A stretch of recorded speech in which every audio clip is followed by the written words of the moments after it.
Есть у птенчика мама крылатая, а у ежика мама колючая. Все равно она самая лучшая. Мама все без сомнения прекрасные, все любимые, добрые, разные. И все дети для мамы хорошие, потому что на маму похожие. И у каждого мама своя.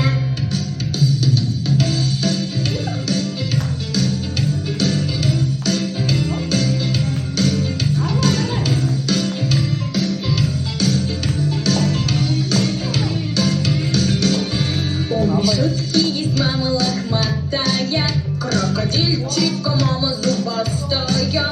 Ну а у кенгуренка прыгучая, все равно она самая лучшая. Мамы все без сомнения прекрасные, все любимые, добрые, разные. И все дети для мамы хорошие, потому что на маму похожие.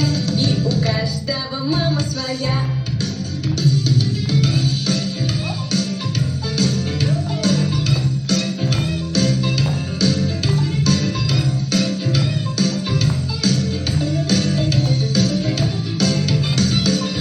Наши мамы бывают усталые, и нужны мамам силы немалые, чтоб не быть как ежищика